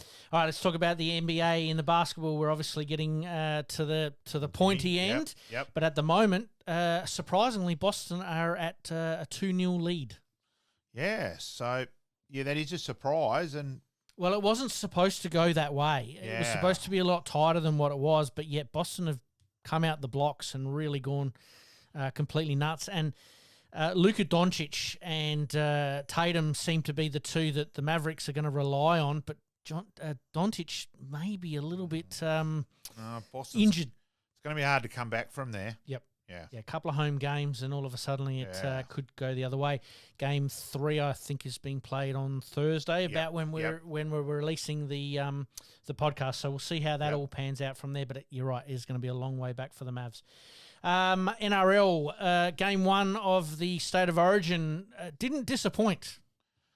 Just again though, Queensland is too good in the end. Again, 20-6 at half time. It looked like Queensland by how much, but the first 15 minutes of the second half, New South Wales came out and really put a bit of pressure on, but then after the 15-minute mark, bang. They seem to be able to absorb the pressure consistently, Queensland. Yep. Obviously, Queensland going on to win that 38-10, but interesting to see what Game 2 is going to throw up, because Game 1 didn't disappoint, that's for sure.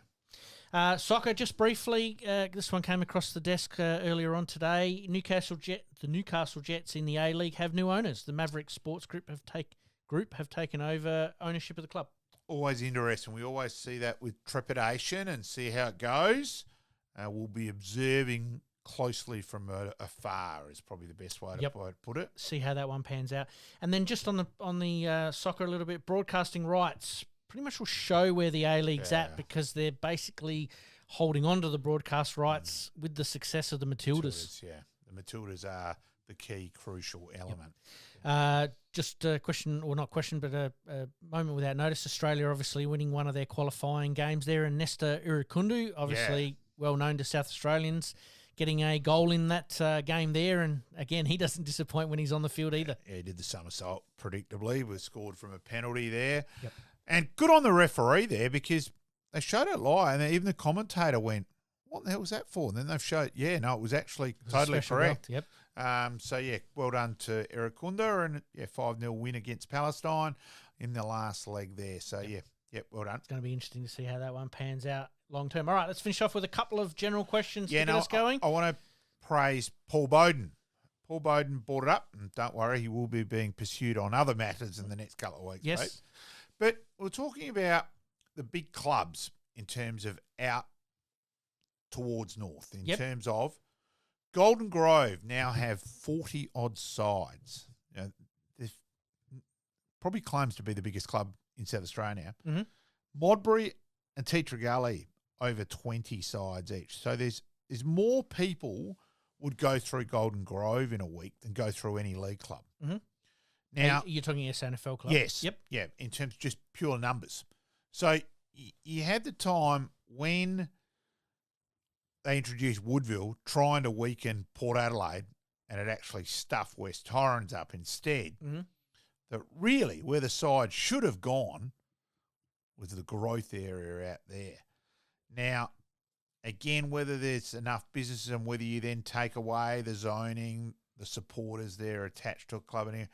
But if you were saying at league level, once the AFL sides go and what the hell the SANFL do, and my understanding at the moment is it'll stay pro rata, but if you're saying if there's one spot metropolitan-wise who would have a claim to be able to come up with a side, it is probably out there. Northeast area. Yeah, so it is interesting there. So it was a good point that Paul brought up. I think it's a watch this space, but I understand exactly where he was coming from. Mm-hmm. So, yeah, I thought it was a good point. Could it be a case of a couple of clubs getting together in that area? And yeah, I don't know. I just see. I know there's a lot of water to go under the bridge. Yeah, huge things will happen, and who knows where SANFL footy does it effectively end up becoming Div 1 or community football in years to come when footy park money runs out. Who knows? But I thought it was an interesting slant on the current situation. Well, again, whether there's enough business money to start up another SANFL side, how much it would then impact the other sides and all that. But I understand exactly where I think it's a viable point and certainly a point worth. It's an interesting discussion point. Absolutely. Yeah. Well, I'm glad you brought it up, and thanks to Paul for loyal listener as well for bringing that up as well. Well, that feeds into our general comments anyway, but we'll talk about coaching masterclass of Adelaide's own Darren Cale with another player ranked at number 1. Unbelievable record. Every single player now he's coached has ended up at number 1 at some stage. And even Agassi when he was on his way back. It's an incredible record. Look, it's just another huge tick to Darren Cale. Yep. And the Cale family, because his old man could just coach a little bit. Just a little bit. Yeah. The fight MND was once again a huge success everywhere it was held, but who was your favourite slider? My favourite bit was when they showed the photo of the G and virtually... It was blue. Yeah, just the whole overwhelming bit of beanies was huge. And it's interesting there where Neil originally wanted bandanas and he actually got overruled on that one. I'd say well done. Look, for mine, I thought Erin Phillips's pink was my number 1. Well, I thought she looked incredibly like who's taking off. That got my big tick. Yep, personally. Well, I had 2. I couldn't just. I loved Erin Phillips's pink, and I reckon Pat Rafter doing the Akadaka was. Yeah. You almost had to take a double take a little bit at one stage. Yeah, he did play that well, and also well done that they did do it at, as we said, other grounds as well. Yep. It was done at Unley as well. Aishi and Mitch Grigg, and obviously close to Nord's hearts, and obviously ridiculously close to the Grigg family heart side of things. Yep. But it was. Look, wherever they've done it, it's been a success. Yeah. And look, words aren't good enough for Neil Danaher. They just, as I explained, I actually was on Monday morning with KG and that, and explain a bit that we see the public side of Neil, the fundraising. People don't realise what he's done behind the scenes for everyone else with MMD. His support to the Lane family with Damien Lane had it, and Glenn Malloy was Damien's best mate, had played under Neil at Melbourne. But Neil contacts everyone. Mm-hmm. Griggy, I know from Chris that the time he spent with Neil that he was just blown away by just Neil's passion for everyone, and he contacted everyone. Wishing Stewie Verrill, he actually messaged me about 15 minutes ago, all the best there as well. Words just aren't good enough, and as I said, we only see part of what Neil Danaher's done. Yep. Yeah. Fantastic again, raising over $2 or $3 million just on the day, and like you said, what a great sight, the MCG being bathed in blue, basically. And that leads me into my last point in that in 2 days at the MCG, you had 178,000 people plus attending the games over the long weekend. You talk about gather round, opening round, but maybe Melbourne can actually make these long weekends their rounds for the big blockbusters. Oh, look, there's one thing you can't query is Melbourne Victorian people's support of the G. Yeah, I think we'll love to bag Victorians on a lot of things, but numbers of the G are just ridiculous. Totally agree. And just a little bit of a reminder, we're going to switch up our past players, past legends replays from Wednesday. We're going to change that to Sundays just to space things out a little bit for our broadcasting. And obviously now that we've added the video element, there's a little bit of editing that does go along with that. And we thank anybody that has signed up. And don't forget to like, rate and subscribe, not only for the listening of the audio podcast. You now have a video podcast of us doing our thing on camera, and obviously some sponsors and bits and pieces like that and as well. Hopefully a bit more to come, a bit more news there in the next couple of weeks. Absolutely. Mate. Thank you very much for your time once again, mate. We thank Bluey for Greg Blewett for part 2 of his interview, and as per usual, we promise to do better. Thanks, mate. Thanks, mate. In this crazy world we live in, we all need the distraction. Enjoying the show? Like, rate, and subscribe. Hook up and connect with us on social media at Sportscast SA. We'll see you next time on Game On.